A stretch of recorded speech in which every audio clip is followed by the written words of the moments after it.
नमस्कार। आप सुन रहे हैं द बॉलीवुड रेडियो और मैं हूं आपके साथ आकाश। दोस्तों, आज के इस पॉडकास्ट में बात राजेश खन्ना और एडवर्टाइजमेंट की। एक ऐसा वीडियो एडवर्टाइजमेंट जो राजेश खन्ना का पहला और आखिरी भी था। लेकिन आपको एडवर्टाइजमेंट के बारे में बताएं, लेकिन उससे पहले आपको कुछ बरस पीछे लेकर चलते हैं। और वो दौर जब पुराने ज़माने में ज़्यादातर अभिनेता विज्ञापनों को हक़ारत से देखते थे, यानी कि एडवर्टाइजमेंट को करना अच्छा नहीं समझते थे। जितना बड़ा सितारा और जितना दूर वो चीज़ों को बेचने से रहता, उतना ही वो चमकता, ऐसी एक मेंटालिटी थी। अपवाद थे, खासतौर पर कुछ नायिकाएं, हीरोइंस, जो कुछ एक ब्रांड्स के विज्ञापनों मसलन लक्स साबुन जैसे को करना अपने लिए एक यादगार बात समझती। लेकिन कुल मिलाकर हिंदी सिनेमा का हर बड़ा हीरो विज्ञापनों से उचित दूरी बनाए रखने की कोशिश करता था उस दौर में, पुराने जमाने में। यह काम लोकप्रिय सह अभिनेताओं के लिए ही छोड़ दिया गया था। मसलन प्रेम चोपड़ा, जिन्होंने 60 के दशक में ब्रिल क्रीम का विज्ञापन किया था, और अमजद खान, जो शोले के बाद पार्ले जी ग्लूकोज बिस्किट के विज्ञापन में नजर आए थे, उसका चेहरा बने थे। और ऐसे सितारों के लिए भी जो बहुत पहले फीके पड़ चुके थे, जैसे अशोक कुमार और शम्मी कपूर, जो 90s में पान पराग का जो विज्ञापन आया था उसमें एक साथ आए थे। आज की तुलना में, आज के विपरीत, जब फिल्मी सितारे पूरे मन से विज्ञापनों में आते हैं, 90 के दशक के आखिर तक भी बड़े सितारों के लिए किसी विज्ञापन में आना बेहद बुरा माना जाता था।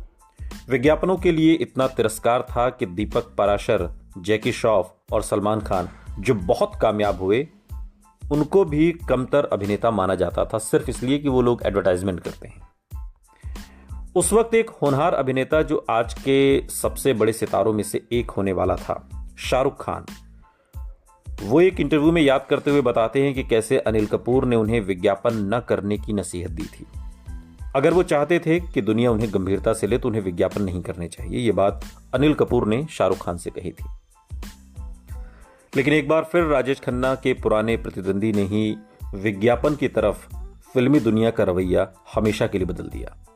90 के दशक के मध्य में फिल्मों से ब्रेक लेने के दौरान अमिताभ बच्चन ने बीपीएल के लिए विज्ञापनों की एक श्रृंखला की, जो इतनी अच्छी तरह और इतनी चालाकी से बनाई गई कि एक सितारा किरदार अपना ही निभा रहा था, और फिर भी दूरी का भ्रम और उसे न पा सकने का एहसास बना रहे, जो सितारों की लोकप्रियता का एक प्रमुख कारण है। विज्ञापनों में अमिताभ बच्चन की सफलता ने अचानक इस विधा को औरों के लिए भी आकर्षक बना दिया। शाहरुख खान भी उनके नक्शे कदम पर चले, विज्ञापनों में वही जोश दिखाते हुए जो वो अपनी फिल्मों में दिखाते थे, और विज्ञापनों के प्रति सितारों का नजरिया बदलने लगा। विज्ञापनों ने आमदनी का एक जरिया पेश किया, जिसने अभिनेताओं को व्यावसायिक के अलावा और कारणों से भी फिल्मों में काम करने का ख्याल दिया। 1970 के दशक में बॉम्बे डाइंग के लिए एक विज्ञापन के सिवाय राजेश खन्ना ने जिंदगी में कोई और एडवर्टाइजमेंट कभी नहीं किया। उन्होंने कभी सोचा भी नहीं होगा कि जो एकमात्र टीवी विज्ञापन वो करेंगे वो उनका आखिरी होगा।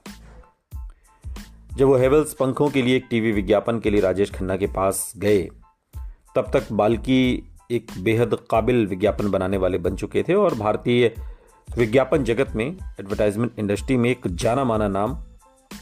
बाल्की पहले ही 2 भूमिकाओं में अमिताभ बच्चन का निर्देशन कर चुके थे, जो महज लेखक की मदद के लिए ही नहीं थी, बल्कि अभिनेता को चुनौती देती थी। फिल्मों में उनकी मशहूर वापसी की बाकी भूमिकाओं से बिल्कुल अलग। अगर अमिताभ बच्चन की शख्सियत ने बाल्की को ऐसी कहानियां तलाशने पर मजबूर किया जो बॉक्स ऑफिस का लिहाज उन्हें नहीं करने दे रहा था, तो राजेश खन्ना के मामले में विज्ञापक को और कोई कहानी नहीं खींचती थी। राजेश खन्ना के साथ और कोई कहानी थी ही नहीं। उनके सितारा बनने के बाद उनमें पैदाइशी हुनर, जादू और रोमांस का रंग था, जो चाहने वालों को पागल कर देता था। बाल्की ये बात कहते हैं एक इंटरव्यू के दौरान, बात के दिनों में वो शिखर पर थे, और बाल्की को चाहिए था कि जिसके पास सब कुछ था मगर वो उसे खो चुका था, ऐसा किरदार राजेश खन्ना थे। अचानक से उन्हें सब कुछ मिला था और अचानक से वो सब कुछ खो चुके थे। वो शिखर पर तो थे और वो शिखर पर नहीं रहे। कुछ भी धीरे धीरे कम नहीं हुआ, लेकिन लोगों को अभी भी वो शिखर याद था। आर बाल्की एक इंटरव्यू के दौरान कहते हैं। और उनके लिए राजेश खन्ना अभिनेता नहीं बल्कि राजेश खन्ना ब्रांड थे, जिसे 40 साल बाद भी इस्तेमाल किया जा सकता था। अलग से देखने पर विज्ञापन के लिए बाल्की की परिकल्पना मनोरंजक है और एक अच्छे विज्ञापन के ज्यादातर मानदंड पूरे करती है। एक बेनाम, साफ सुथरा, फुर्तीला आदमी चाहने वालों से भरे एक स्टेडियम में आता है। उस जोरदार जय जयकार और गगनभेदी तालियों का आनंद उठा रहा है। तमाम जिंदगी इस चाहत को पाने में लगाने के बाद अभिवादन पाने के लिए मंच पर आता है और अपनी आंखें अपने चाहने वालों का शुक्रिया अदा करती हैं। लेकिन कुछ ही क्षण बाद हम देखते हैं कि फैंस नहीं बल्कि सचमुच के फैंस यानी कि पंखे हैं। हर रूपाकार के बिजली के उपकरण। वो कैमरे की तरफ देखता है और सब कुछ समझते हुए मुस्कुराकर कहता है, मेरे फैंस मुझसे कोई नहीं छीन सकता।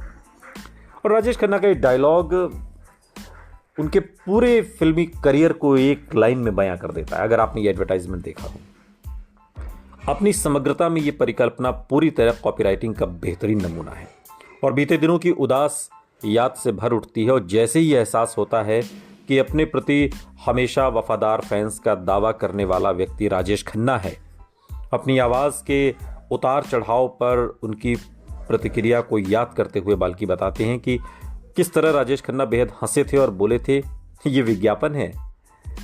उन्होंने निर्देशक का शुक्रिया भी किया, उन्हें दुनिया को ये बताने का मौका देने के लिए कि वो वास्तव में अपने भूले बिसरे यश को कैसे देखते हैं। खैर, जब तक ये विज्ञापन आया, राजेश खन्ना को अच्छे प्रस्ताव मिलने बंद हो गए थे।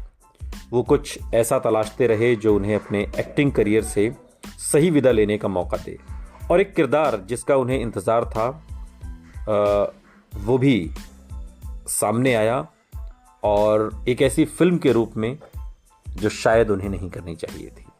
वो फिल्म थी रियासत की बात अगले पॉडकास्ट में, और तब आपको बताएंगे कि रियासत फिल्म राजेश खन्ना को क्यों नहीं करनी चाहिए थी, क्यों रियासत राजेश खन्ना की आखिरी सुपर डुपर फ्लॉप फिल्म हो गई और रियासत के किरदार के लिए अमिताभ बच्चन कैसे जिम्मेदार हैं राजेश खन्ना को रियासत करने के लिए, प्रेरणा देने के लिए।